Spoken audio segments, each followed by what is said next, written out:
So good morning, good afternoon, good evening, wherever you are. However, this program, the Export League Session 2, is mainly for Arizona exporters. The goal here as part of Export League is to support the success of exporters in Metro Phoenix and beyond in this case would be the state of Arizona. It's a program. This first one in 2025 is a program sponsored by the city of Phoenix. Mayor Gallego of Phoenix is amazing. She's a global leader. She's the person most responsible for TSMC investing tens of billions of dollars in Phoenix for semiconductor investment. If any of you have seen that investment going up and been near the buildings and that whole area of North Phoenix, it's amazing. It's unbelievable. It's beyond words, the size and the scale of what's being built there in the middle of nowhere. What used to be, nothing, just open desert. And now it's turning into a tens of billions of dollars, state of the art semiconductor facility. So she's amazing. The city of Phoenix is very supportive of global business and global chamber. And so here we are talking about how exporters can be more successful. The first version of this program, the first session, was more on just getting ready. And Lora from FIT will be our first speaker today, or at least she'll share some things, was the main speaker last time. And it was more around just kind of generally getting ready. Mike Patterson talked a little bit about the legal side of things and how to set up, et cetera. Today is more on the finance side, and in particular, trade finance, export financing, banking, how to handle the money side of you as an investor. And so we're really honored and pleased to have two extraordinary speakers on that side of things, Dwight Winkler and Vince Thelander. Dwight, who is probably nobody better that I've seen on export credit financing, just extraordinary. And Vince, who's a longtime expert on banking and also on exporting and has been a tremendous supporter of Global Chamber and generally exporting and companies exporting and being successful for many, many years as part of Bank of America. So Eugene, I'll turn it over to you, but perhaps the order after you would be Lora, and then Vince, or I'm sorry, Lora first, and Dwight next, and then Vince. And if we could wrap up sometime between half past and quarter of, that'll give us time for some additional questions. So I'd like to introduce Eugene Sohn. Eugene is a project manager at Global Chamber. She comes to us through Cultural Vistas and the Korea West program. For many years, I believe 7 or 8 years, we typically have at least one intern through the Cultural Vistas Korea West program. It's a long-time collaboration between the governments of the United States and South Korea. She's a graduate in international trade. She's interested in exporting, and so her projects are related to exporting. Number one being setting up export league for Phoenix, and then several cities after that. Next is India. Probably after that is Los Angeles. After that is Australia, and then after that, we're determining what city or what region is involved.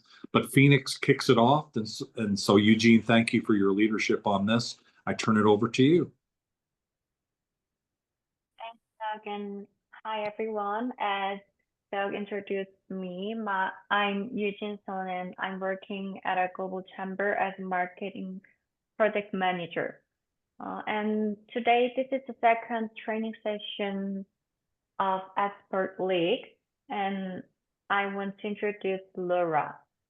She's an international business development coach at Trade Commission of Chile in Toronto, and she's currently the partnership and community lead at the Forum for International Trade Training, which is called FITskills.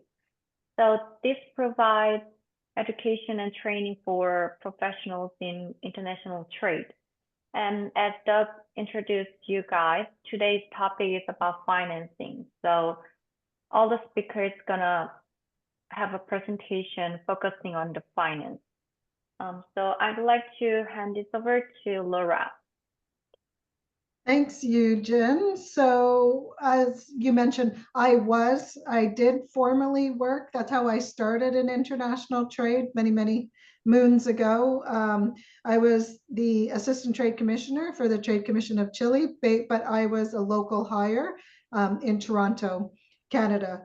So that's when I was exposed to this whole wonderful world of international trade and sourcing products and selling products and delivering services all over the world. So I am currently the Partnerships and Community Lead at FIT. So FIT is the Forum for International Trade Training. We are headquartered in Ottawa, but what we are the global leader in specific training dealing with in all aspects of international trade, as well as the certification of international trade professionals. And so Eugen mentioned I am a CITP, so that's the acronym. It means that I've taken the whole FITskills program, all the courses, and I'm going to show you those courses now. As well, I had many years of experience actually with the government of Chile working in international trade, so I became certified. So this is a profession that's recognized worldwide. FIT has certified over 1,800 professionals over the 27 years of the designation. And we have certified international trade professionals in over 50 countries around the globe. Our biggest endorsements, two biggest endorsements are the Canadian Global Affairs Canada, the Canadian Trade Commissioner. What's that?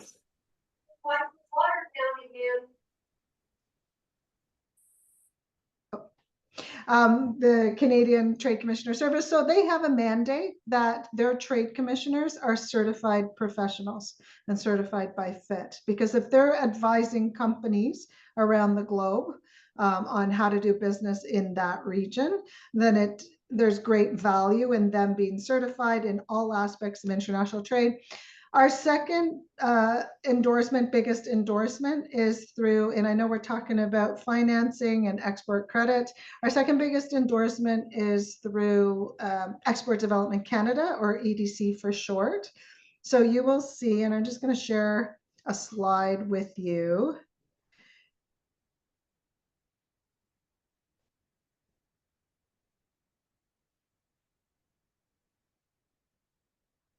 So can you see the screen? Oh, there. Yes.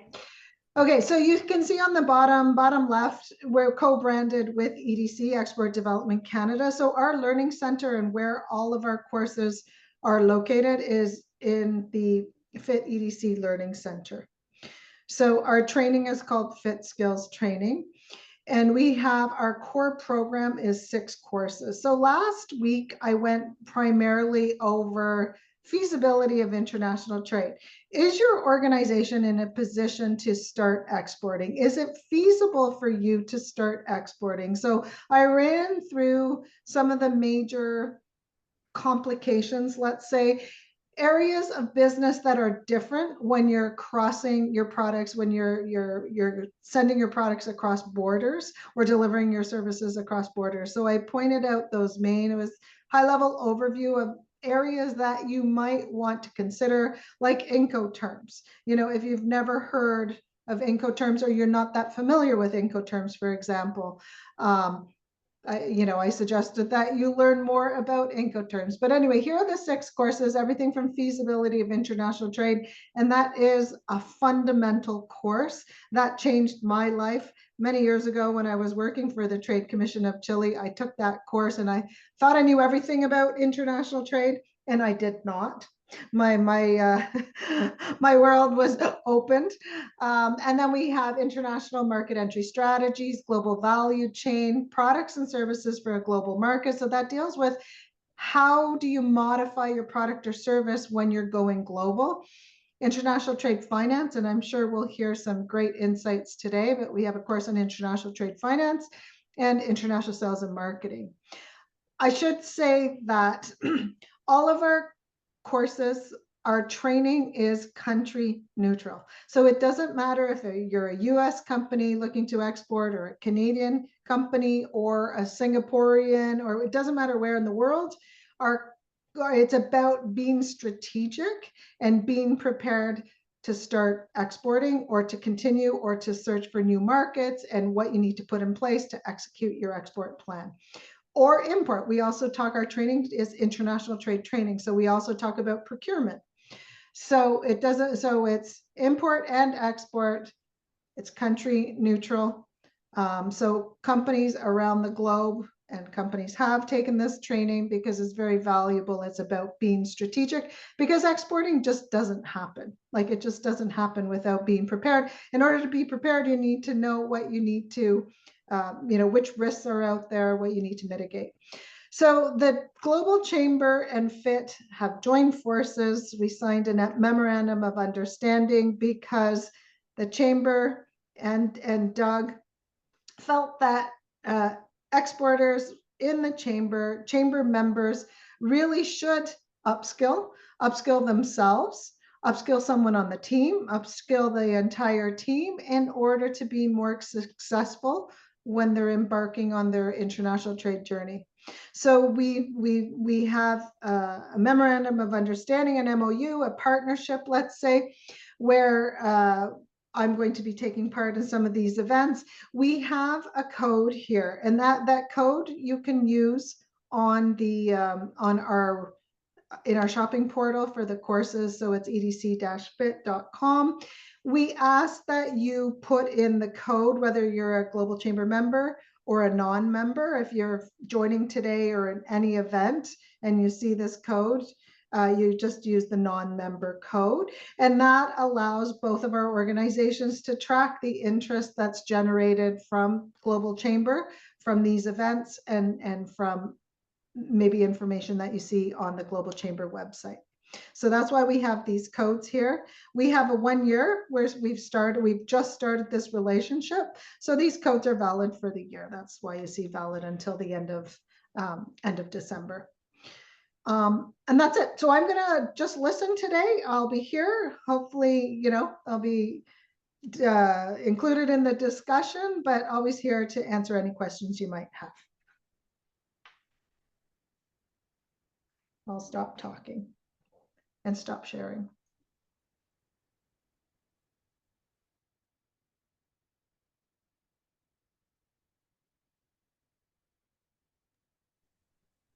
I don't see Doug. Maybe I'll pass it over to the first speaker. I guess that's myself in that, as Doug mentioned, my background is in international trade finance. I guess the best way of saying that is several decades of experience as an international trade credit manager for multinational U.S. companies, and then essentially helping them grow revenues while mitigate the risks in doing so, growing international revenues. Exporting product, capital equipment largely to just about anywhere in the world. And in that role, of course, I became very well acquainted with the tools of the trade, and that of which there are several that one can use in applying the trade of export trade finance, and I'll get to those in a moment.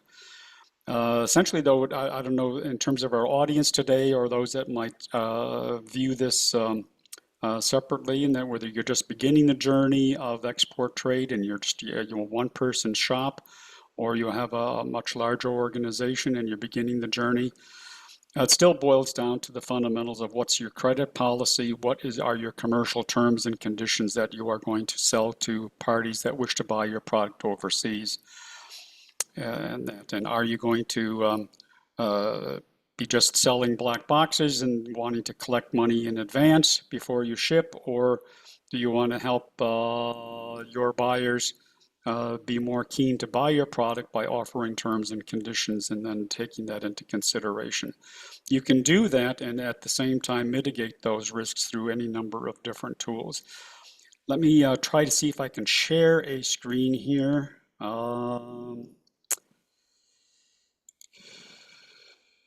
If this is the one here, I want to see if I can get that up on the screen here. Can you see that? Yeah, Yeah. I can see. Yes. All right. Let me go to, does that show up as a slideshow? Not yet.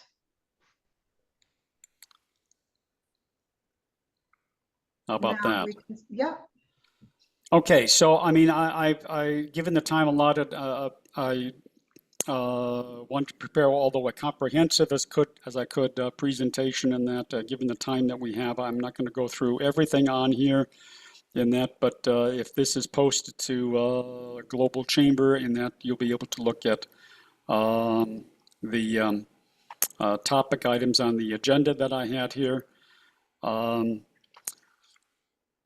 But basically, I'm going to be looking at the tools of the trade, and that what I relied on, and that primarily came from banks and financial institutions, and government agencies, as well as outside third-party private companies that would be offering trade finance services, and that some of which I have some affiliations with.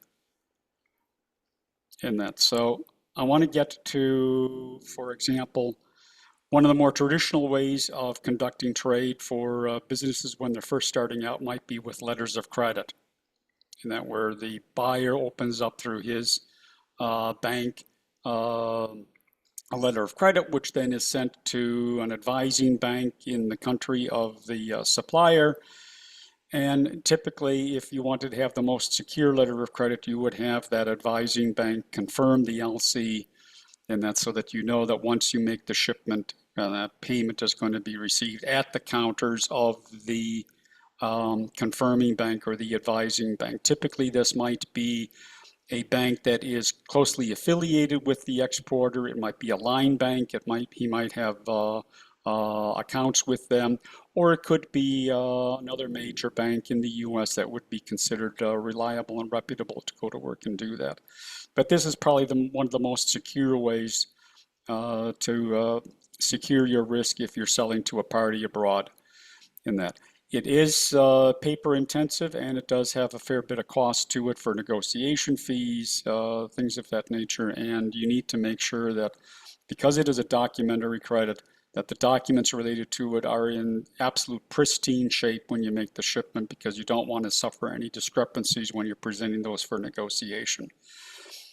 And that quite often one of the pitfalls that I find out in that, and that I've had to experience here with some people that have approached me on this of recent, is that they get a letter of credit, but then they don't read the fine print and find that the letter of credit requires negotiation at the counters of the opening bank.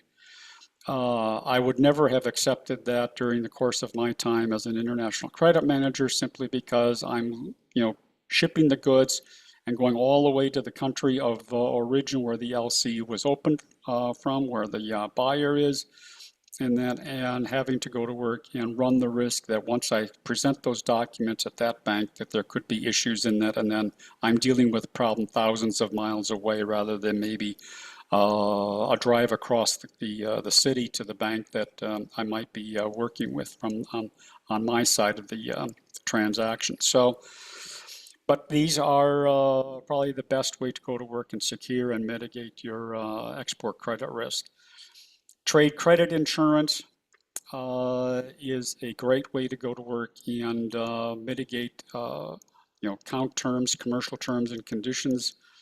It involves you can take out single buyer credit insurance programs through brokers or with the U.S. Export-Import Bank. Or you can, depending on how robust your sales revenue is coming from overseas sales, you might enter into a master policy agreement with the likes of an Ex-Im Bank to go to work and underwrite all of your commercial and political risk. commercial risk usually up to 90%, and political risk up to 95% of the risk involved. But this is a great way to go to work and at least have the assurance in that if things don't go very well, you have a backvault or a backstop to go to work and secure your payment in the event of a non-payment or a political risk situation. So I've used these extensively during the time that I was both with Harris Corporation and Motorola Credit Corp, in that where I was charged with handling the master policy that we had with Exim Bank to cover all of our export sales. So even though we were a big multinational company and probably had the balance sheet to go to work and back up any of our overseas revenue sales, in that we still took the steps to mitigate those risks. And that because we didn't want to go to work and have anything fall back on our balance sheet if we could at all possibly avoid it. Factoring is another area, or forfeiting. There are banks do this as well as private companies will are open for purchasing your receivables. Factoring is primarily done for both domestic and international, but it can be non-recourse or recourse. Those are two important words in that when you're talking with your banks or potential third parties that might support you in that. Is it going to be non-recourse to me, meaning that if something should go bad, there's no coming back to me to make good on the outstanding? Or is it recourse, meaning they have, as the word means, and that they have recourse to come back to me should there be a problem on the payment side of things? So in factoring, it can be with both of those, whereas forfeiting, factoring is also, could be domestic as well, in that where you might be discounting domestic receivables to these entities, or with forfeiting, these are primarily international in that and are generally done non-recourse. In the course of my career history, I did extensive forfeiting, and I had line banks and banks in a portfolio that I could rely on to buy my receivables. But of course, then I was dealing in tens of millions of dollars in that, so I was in a different arena in that. But this, whether is that kind of a size of a revenue program or down to much smaller in that, there are entities, and I can certainly connect you with those should you wish to do so. There are firms that are quite open to doing this. So that's another important tool that exporters can use for mitigating their financial risks. I want to get to, where is it here? There are other things that I wanted to copy. Yeah. If you can see that these are types of trade finance, some of which I've already covered in that. So you've got letters of credit, in that both confirmed and unconfirmed. And that, again, it all boils down to what's the credit due diligence that you've done in evaluating your transactions with your buyers. In that, no matter how many buyers you have, and that if you're an exporter, you need to take the time out to do your credit due diligence. And that you need to look at their ability to repay, what kind of collateral they can put up in the event that you need to do it. You need to take any collateral in a transaction, and that how are their financially, what's their financial situation, depending upon how much you're selling to them. You might need to look at 2, 3 or more years of financial statements. And that most credit insurers and banks, and Exim Bank as an example, will want to see a set of financials, especially if you're approaching for an extended period of time to repay. And certainly the character of the buyer that you're dealing with. So you need to take the time out to do the proper due diligence in that before you even proceed, and then also have your, by policy, as I said very early on in what I was talking about today, setting what's your commercial policy, and that you're going to follow as you go about trying to grow your overseas revenues. Exim Bank, again, is another good. They can both do short term up to 180 days. That's what's considered short term.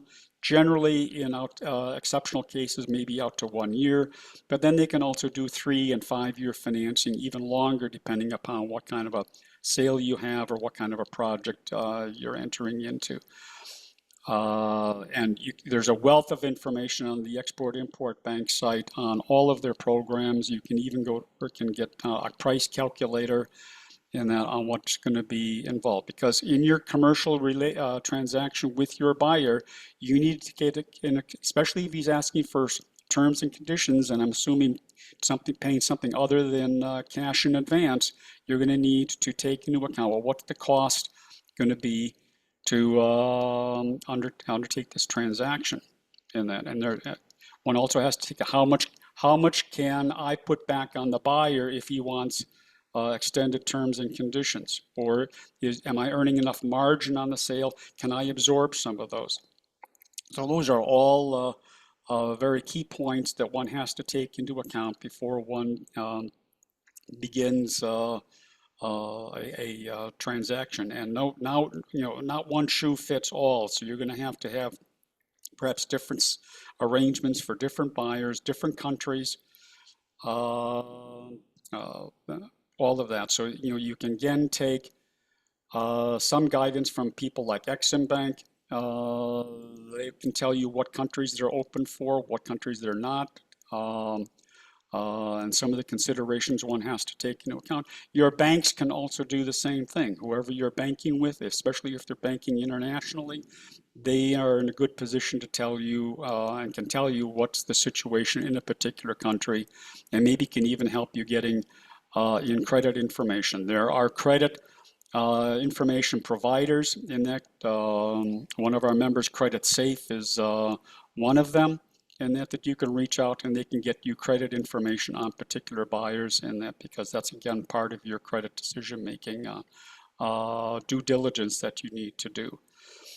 And that's so again, you've got letters of credit, you've got insurance that can underwrite the commercial and political risks, you've got receivable discounting programs.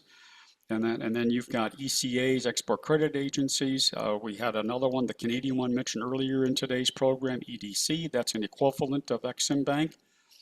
UK is ECGD, and so there are a number of these all around the world in that are government-sponsored export promotion, export finance organizations. Also, from a U.S. standpoint, there's the Small Business Administration. They can also be extensively helpful in that, especially if you're just beginning in this, and you're not a medium to large size corporation. You're on the small side. This would be an excellent avenue to engage in some discussion on how they can help you support getting you started on your export program. And there are people here in this southwestern part of the United States that in both of these organizations that you can refer to, and that you don't have to go to Washington to get the answer. There are people here right in our local part of the U.S. that you can address your needs to. And they're having programs all the time, and that you can avail yourself of and take and participate in to help you understand this whole arena. So. Again, I didn't want to take a whole lot of time other than that, growing revenues globally in that, there are plenty of avenues available to mitigate the risks in doing so, and being able to permit you to sleep well at night knowing that you're not going to get into any problems or issues in that. So there are a number of financing sources that are available to you, and that you're not alone in this whole exercise. And if there are anyone on this call that would like to reach out to me at any time, you can reach me through LinkedIn, and that my details are there, and certainly through connections from the Global Chamber. And I think that's pretty much it. I didn't want to dwell any further on the topic. And I'll be welcoming any questions come later in the program. Thank you, Dwight. Thanks for sharing. And let me very shortly introduce Vince. Vince is a Senior Vice President and Business Banking Market Executive in Bank of America. He dedicated his career to helping local businesses and nonprofits deliver for their clients, employees, shareholders, and communities. So now I'll hand over to Vince. All right. Good morning, good afternoon, good evening. Just a quick check, make sure you can see my slides and you can hear me okay? Yeah. Yes. Okay, great. Well, thank you. Thank you for the invitation to present here, and been a big fan of Doug Brunke and the Global Chamber for a long time. I think what I'm going to do, I'll get into my presentation here. I'm going to try not to overlap with Dwight because I do have some information on letters of credit, but I think I'll focus a little bit more on the circumstances why you might want to use a letter of credit. So we'll go that route. But starting out, just a little background. Most U.S.-based companies follow this kind of maturity level, right? They start in the U.S., they sell to local clients, they eventually start to look at other regions within the country. They set up a regional office or other sales offices or other distributions. And somewhere in that process, they oftentimes accidentally find clients outside the U.S. and they stumble and they figure out how to sell their product outside the U.S. And then eventually they get a little bit better at it and they start selling regularly to a market or multiple markets. They continue to expand. At some point, the client may set up a distributor relationship where they have a direct, contract-based relationship with a third party in that market to continue to grow sales and continue to expand their market. And then beyond that, at some point in the maturity level, they often set up their own operation. So they may buy the distributor, they may terminate the distributor relationship and try to set up a local office and essentially compete with their former distributor. But you go through this kind of maturity level where you move from a domestic U.S.-based company selling to U.S. clients to where eventually you have suppliers outside the U.S., you have clients outside the U.S., and you truly are a multinational or global operation. So in my world, I work with small and mid-sized companies. So most of our clients are in the early stages, just kind of bordering on maybe small multinational. Traditionally, it's all held in the U.S., and it's selling direct to clients, maybe some distributor relationships, but they're generally not setting up a lot of operations abroad. So that's my frame of reference. Sounds like Dwight came from a much larger company and would have used a lot more sophisticated finance tools. So I'm going to focus a little bit more the conversation on risk management because in my experience, poor risk management or that sounds disrespectful or negative. It just may be a lack of education about risk management. And so that stops most opportunities from moving forward. Clients that I talk to, that say, I'll ask them a question, do you export or do you want to export? And they're like, well, I will, but only if I get paid cash in advance. I'm not going to take the risk. Like, okay, well, I ask them this, do you buy from your suppliers, and pay in advance of getting the product? They're like, well, no, I have terms. I'm like, well, how are you going to be competitive on a world stage if you don't offer terms to your clients? But they don't want to take the risk that they don't get paid, so then it just doesn't go anywhere. So honestly, most of my time is spent on the risk management side of it. If we do get past that, then it becomes a capital conversation. It's not just export finance, it's capital. It's looking at the entire balance sheet, making sure the financial house is in order, and then looking at the opportunity to export, what the impact is going to be on liquidity and what kind of capital you even need. If the company is younger in its operations, younger in its export,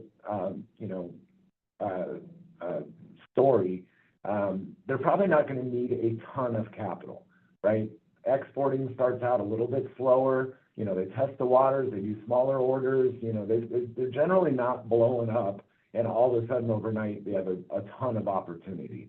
So capital usually comes into the fold after a company's been exporting for a little while, or maybe in the case of Dwight's old business, heavy equipment, that's a pretty large purchase. So, it may only take one or two, but And then the third concept I just want to get people to think about is enhancing the brand and competitiveness of your organization. And really, it's about growing sales. It's about growing market share. It's expanding your clients and, you know, growing something, growing your enterprise. And these financial products, how a bank can help you, can really support this. So I'll move on here. I like this chart because this just paints a very, very clear picture.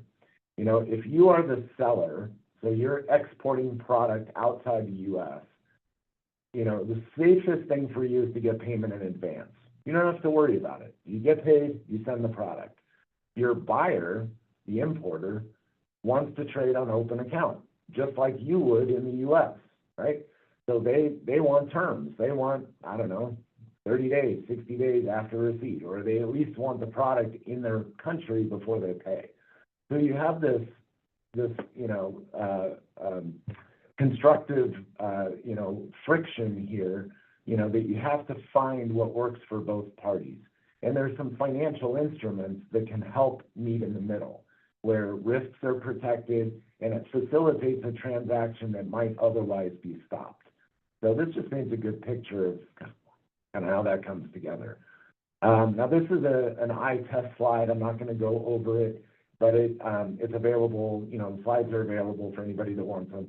And this just kind of goes through some, you know, risks, some benefits of the different, generally letters of credit, but also what I just showed on the previous slide, you know, open account versus payment in advance, you know, risk to the seller, risk to the buyer. It's a nice little kind of summary of the different financial instruments that are designed to help protect and kind of how, you know, what facilitates that transaction. Okay, what's important for the importer? Well, you know, you want to mitigate risk and fraud, right? You want to make sure you get your product and that it's the quality that you expect, right? I've heard stories about companies in the U.S. that are looking at suppliers overseas. They get a sample product. The sample product is perfect. It's great. It's what they want. But then the shipment, when they get it, is not the same. The quality is far different, right? So how do you protect yourself against that? You know, the big question is always going to be working capital. You know, when you do business internationally, it extends your cash conversion cycle. The day that you put out $1 versus the day that you get paid $1 gets longer. It's just built in because you've got shipping time, you've got a lot of other kind of complexities and complications. So there's always a need to look at the working capital of the organization and just make sure that you're not going to put yourself in a tough position where you're short on cash. You know, obviously you want to lower cost of goods sold. That's what the name of the game is margin.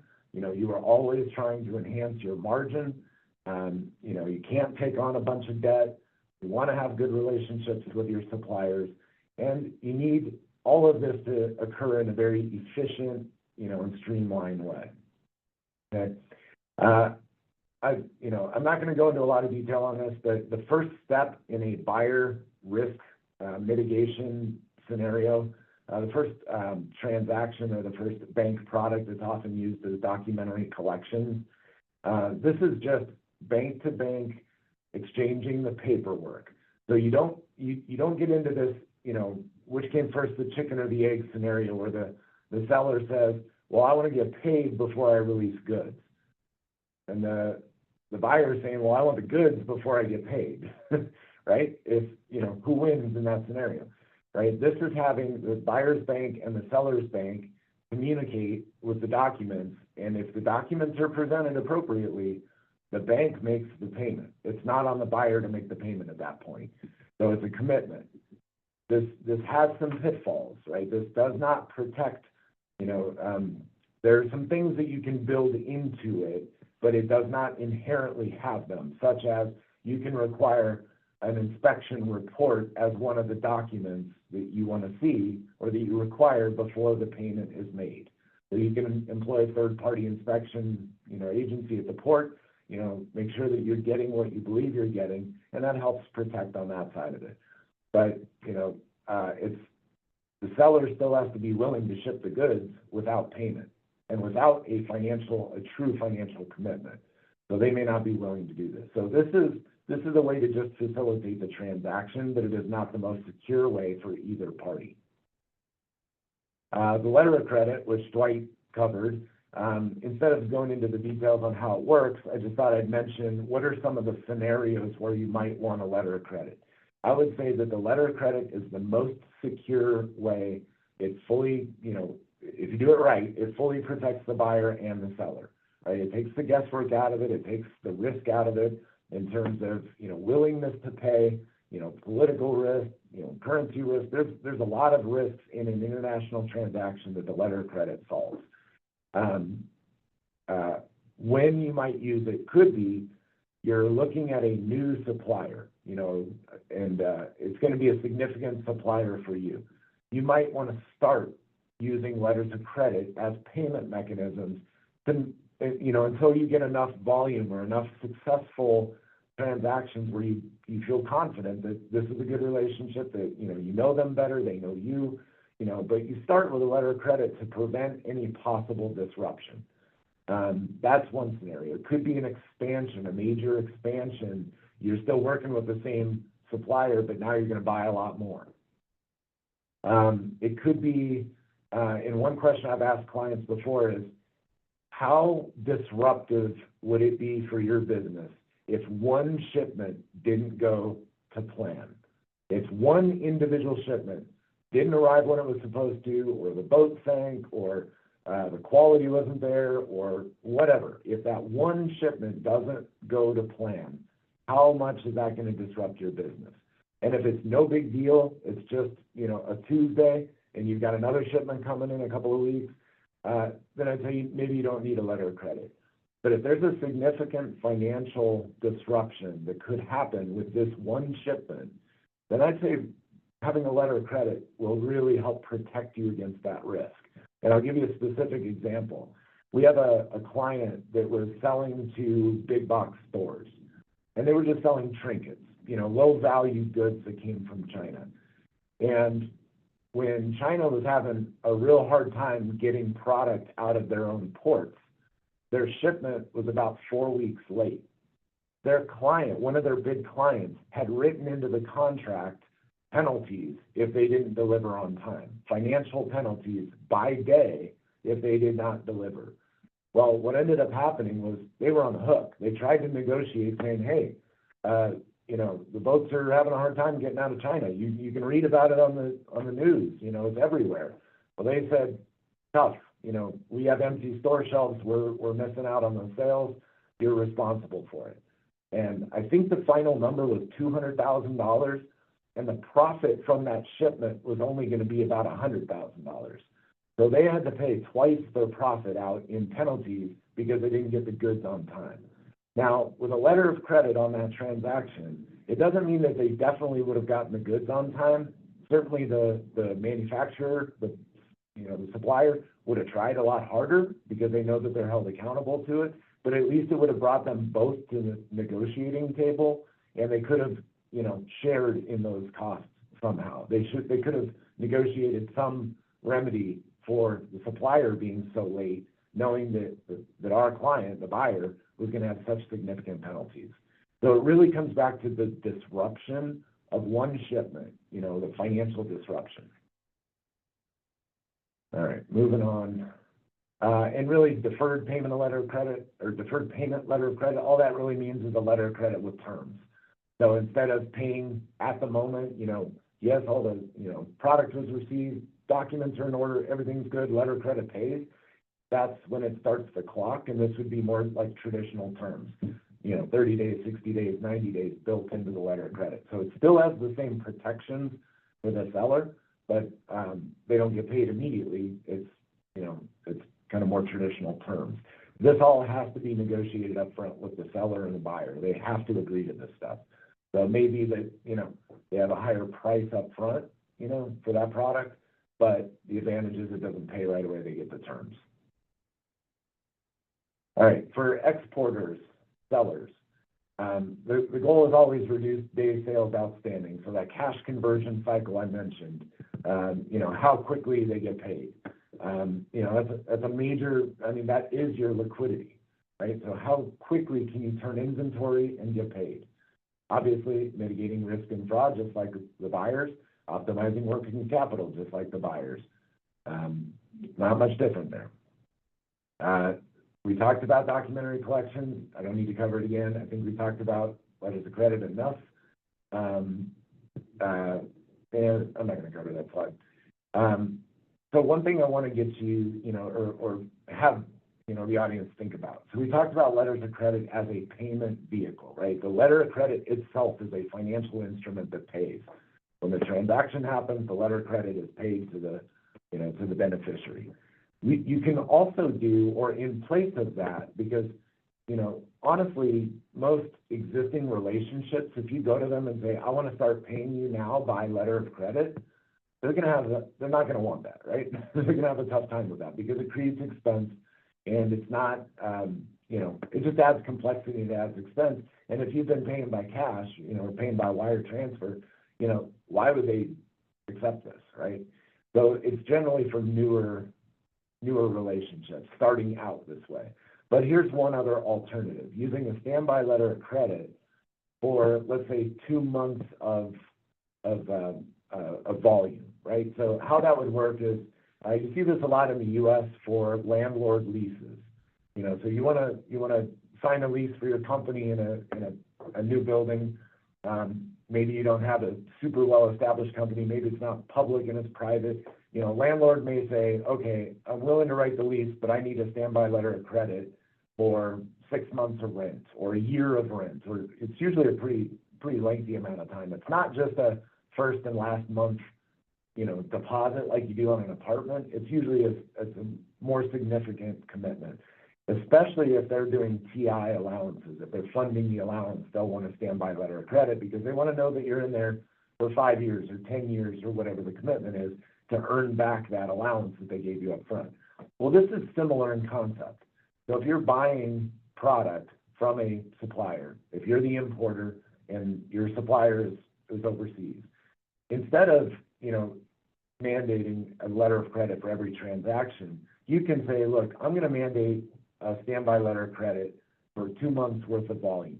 You need to issue it to me and make sure, me as the beneficiary, if for some reason that quality isn't good, isn't acceptable, you don't send it, then I can draw down on the letter of credit because I have a financial commitment.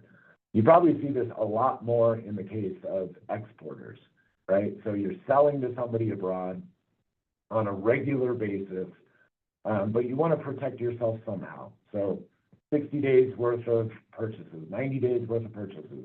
Your buyer overseas issues a standby letter of credit to you. It is only a backstop. It is not designed to be paid.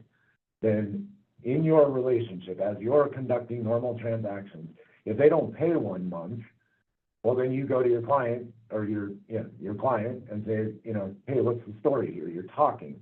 Maybe 45 days goes by, maybe 60 days goes by, but there's still enough time that if there's a major problem, your letter of credit in your favor covers you, and you can draw it down. You can say, hey, my client's not paying, they're not following the terms, I'm going to draw down on the letter of credit. You can be very specific.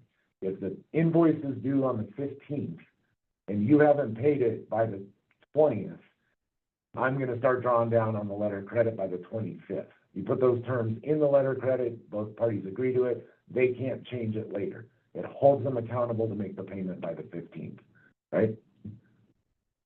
All right, I'll move on here. I think getting short on time. So I'm not going to cover these slides. There's one other item that I wanted to cover real quick, because this is generally not in the same discussion as trade finance, but it is definitely trade related, and I think it's important. So foreign currency, FX, currency exchange. I hear a lot from U.S. companies. I transact everything in U.S. dollars, therefore I have no foreign exchange risk. And I would say that's a myth that I would like to debunk. You may not have foreign currency risk, but you definitely have risk. So where we see this is suppliers may increase costs, rapidly because their currency appreciates or our currency depreciates, right? If the US dollar doesn't go as far and we're buying their product, your supplier is going to raise prices, right? It's rare that they come back and decrease those prices later. So they've increased the price because they tell you, hey, the dollar isn't worth as much, or our currency appreciated too much and, you know, the dollar isn't worth as much against that. You know, then they increase their prices. They rarely drop them back down. You know, that's an issue for you. Exporters, if your customers are buying your product and the US dollar appreciates, it becomes more expensive. It's that simple. Or their currency depreciates against the dollar, right? Dollar could stay the same, but their currency depreciates. We had a client that was exporting fertilizer to Indonesia, and the rupiah, I think I'm saying that correctly, depreciated rapidly against the US dollar. It was a $600,000 order. They initially delayed it by 2 weeks and said, well, we need to see if our currency comes back up, or, you know, the exchange rate comes back up. And then it was another 2 weeks, and it ended up being like 3 months, and they still had to meet them in the middle to reduce their cost a little bit, or the order wasn't going to go through. So your customers outside the US are very much at risk of what their currency does. So there are ways with your bank to help, you know, first of all, you can invoice in their local currency so they feel that they don't have the risk, and you can hedge the currency. You can protect yourself against fluctuations over a period of time, either for a transaction or for a window, for a period of time, for, you know, a wide range of dollar amounts. So it's just a conversation that I want to make sure is part of the discussion of trade finance, which is also what kind of currency are you doing business in, and making sure that you're aware that if you invoice in US dollars, you know, there are still risks to you, mostly on the demand side because of the value of those dollars, you know, and you invoicing in local currency helps negate the perception of, you know, the American dominance. Everything is about the American, right? If you invoice in the local currency, that's comfortable, that's safe for them, you know, it puts you on a different, it kind of puts you in a different light and can make you more competitive against other, you know, competition that may be outside the US. So I think that's where I'm going to leave it for now because time's flying. So happy to answer any questions after.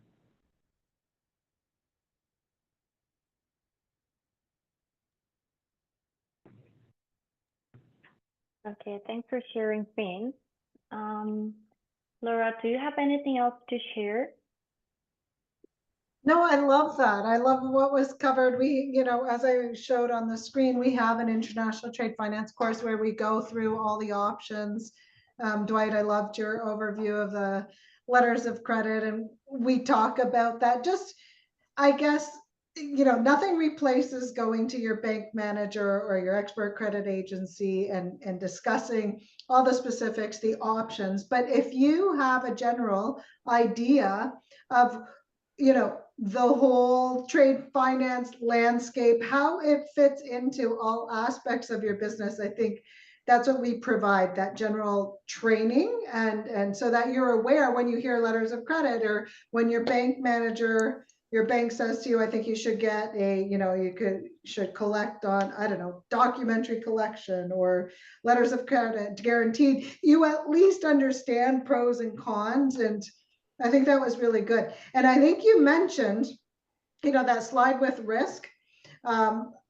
I'm just wondering, I wanted to ask the two of you, do you find in common with your clients, like I know that in my experience, not a lot of buyers, importers are willing to go through the whole LC route, like letters of credit. You know, yes, it could be a new buyer, but a lot of them just don't want to go through the hassle, and they may find another supplier that has different payment terms. So I was just wondering if you could speak to that. Well, letters of credit, you know, by their nature are you know, document intensive in that, and there's a negotiation. So it's not something that's been automated. I guess, you know, some points have in that, but it's still a hands-on thing, and it's a people thing. It's a paper intensive, even though some of it can be done electronically. So that's unavoidable. So if you've got a for example, if you're an importer and you might want to be able to, there are programs, and I know of entities that I can go to where you can take that seller out of the equation at the get-go, in that from point of shipment, in that, and then the credit risk falls on the buyer, the importer, and that to work with this entity, a third party potential finance organization that can do that are willing to take his risk, and just take the seller out of the equation at the front end, so you can minimize and eliminate that. So there are ways to navigate around that and maybe reduce some of the cost. But I think it goes back to whoever you are, wherever you are in the on the starting the export or the global sales journey, in that you need to make those decisions and think about how you want to structure yourself commercially, what your terms and conditions are, what's your policy going to be, and then set up policies and procedures for going to work and handling it, because not one shoe size fits all. I don't have a lot to add, but I would just say that, it's a negotiation up front, and so they're not going to want to do it because of the cost and the complexity. But if you hold firm and say, I'm going to do it this way, and you can either have my business or I can go somewhere else, it may be that you concede a little bit and you pay a little bit more, you cover their costs. But the whole point is risk management. It's protecting yourself against the disruption of what might happen in a worst case scenario, which does happen. I mean, that has to be built into your margin analysis when you're pricing a sale, and that you have to take those things into account. And if you're venturing out of your neighborhood, and that's where you need to go to other third parties like banks, like Vincent's group or others, and that to try to get that input. Okay, what do I need to make sure I'm catering for and putting into my overall price margin? So if I need to share some of that, I can comfortably do that without losing my shirt or break even. Nobody survives on break even business unless you're breaking into the market as a break-in opportunity. It's true. And it's very similar to Incoterms. So sometimes buyer, seller, importer, exporter are far apart in terms of which Incoterm they're comfortable either accepting or using. So accepting an Incoterm that is far from what the obligations you're willing to take on can be a little tricky. And it's like you said, Vincent, it's a conversation, it's a point of negotiation. And, maybe each party has to give a little bit, like for the exporter to mitigate some of the risk. Maybe they go, no, X works. I'm selling to you on X works. And then your buyer overseas goes, there's no way I'm going to arrange for all of that shipping to get it into my country. So it is a negotiation, I see. Well, I know we're at the top of the hour, but two fundamental things in that I see, and that is, yes, you need to have at least a thorough enough knowledge in that not to shoot yourself in the foot on Incoterms. And the most other thing is you need to make a wise decision on who you're going to engage as a forwarder in handling the movement of that shipment, because your deal could be at risk if you're not working with the right party. Right. And that's part of the credit decision-making process in that. So it's not just on your buyer or your seller, are they credit worthy? It's who's the party in the middle that you're going to be working with, because you could really shoot yourself in the foot and have a big problem if you don't work with the right person or entity. Okay. Jem, any final words? Eugene? Oh, did we lose Eugene? Oh no, I'm here.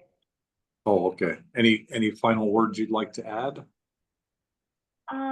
No, I just want to say thank you all.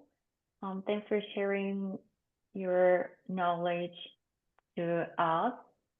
And yeah, we have 2 more sessions following 2 weeks at the same time. So if you are free, please join us our event. Yeah, I think that's it. Okay, very good. So yeah, the first one was, as Laura had mentioned last Friday was more of a getting ready. Today was more on the finance side. I thought the program was outstanding, really great information, and you've now got resources that you can reach out to. And thanks both to Dwight and to Vince, and of course to Laura always for your assistance. Next week is on sales and marketing. And the main speaker will be Martha Medina, who runs sales and marketing for 21st Century Healthcare based in Tempe, Arizona. She's amazing in her work as an exporter and developing the sales channels around the world. And so I think you're really going to enjoy the conversation.